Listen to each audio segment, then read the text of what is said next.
ఒడ్డే ఓబన్న స్వాతంత్ర సమర యోధుడు. వడ్డే జాతిలో పుట్టి వడ్డే జాతికే వన్నె తీసుకొచ్చిన గొప్ప నాయకుడు ఓబన్న అని కేకే మహేందర్ రెడ్డి అన్నారు. రాజన్న సిరిసిల్ల జిల్లా ముసాబాద్ మండలం గూడెం గ్రామంలో శ్రీ రాజరాజేశ్వర వడ్డెర సంఘం ఆధ్వర్యంలో స్వాతంత్ర సమరయోధుడు ఒడ్డే ఓబన్న 218వ జయంతి సందర్భంగా ఒడ్డే ఓబన్న విగ్రహావిష్కరణ సిరిసిల్ల నియోజకవర్గ ఇన్ఛార్జ్ కేకే మహేందర్ రెడ్డి ఒడ్డే ఓబన్న విగ్రహాన్ని కాంగ్రెస్ పార్టీ నేతలు, ప్రజాప్రతినిధులు, వడ్డెర నాయకులు కలిసి విగ్రహాన్ని ఆవిష్కరించారు. ఈ కార్యక్రమంలో ఏఎంసీ చైర్మన్ తలారి రాణి, కాంగ్రెస్ పార్టీ మండల అధ్యక్షులు ఎల్ల బాలరెడ్డి, వడ్డెర సంఘం అధ్యక్షులు శివరాత్రి కనకయ్య, సూరా కొమరయ్య, ఒల్లెప్పు రాజలింగం, మాజీ టీసీ గుండం నర్సయ్య, వివిధ పార్టీ నేతలు, వడ్డెర కుల సంఘం బాంధవులు తదితరులు పాల్గొన్నారు.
గూడెం వడ్డెర సంఘాన్ని నేను మనస్ఫూర్తిగా అభినందిస్తున్నాను. ఎందుకంటే మన దగ్గర ఎక్కడ లేని విధంగా వారు ముందుకొచ్చి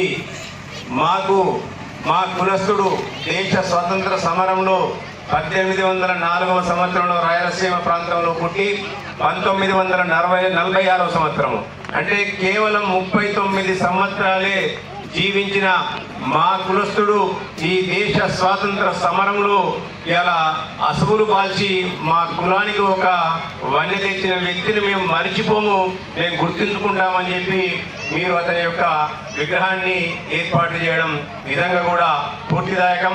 ఇంతకుముందు మిత్రులు చెప్పినట్టు దీన్ని స్ఫూర్తిగా తీసుకొని ఆ చైతన్యాన్ని రగిలించడానికి స్వేచ్ఛ స్వాతంత్రాల కొరకు ఆ రోజు ఒడ్డెర ఓబన్న గారు ఇవాళ ఆ రోజు నరసింహారెడ్డి గారి ఉయ్యాలవారి నరసింహారెడ్డి గారి సైన్యంలో సైన్యాధిపతిగా చేరి ఆ రోజు ఆ ప్రాంతంలోనే కాదు, రాయలసీమ ప్రాంతంలోనే కాదు, దేశ స్వాతంత్రం అంటే దేశానికి సంబంధించిన విషయం కాబట్టి ఆ ప్రాంతంలో అతడు ఉద్యమాల స్ఫూర్తితో ముందుకెళ్లి దేశ స్వాతంత్రం కొరకు పోరాడిన స్వేచ్ఛాయుత వాతావరణాన్ని కోరుకున్న వ్యక్తి ఇలా నిజంగా కూడా ఒడ్డెర ఓబన్న గారు మనందరికి కూడా ఆదర్శనీయులు. వారు ఒక కులానికే ఇవాళ పరిమితం కాలేదు. ఇవాళ ఈ రాష్ట్రంలో ఈ ప్రాంతంలో చూసుకున్నట్టయితే కొమురం భీమ గారు కానివ్వండి, అలాగే సాకలి ఐలమ్మ కానివ్వండి, దొడ్డి కొమరయ్య గారు కానివ్వండి, సర్వాయి పాపారాయుడు గారు కానివ్వండి, వీరందరూ కూడా ఏ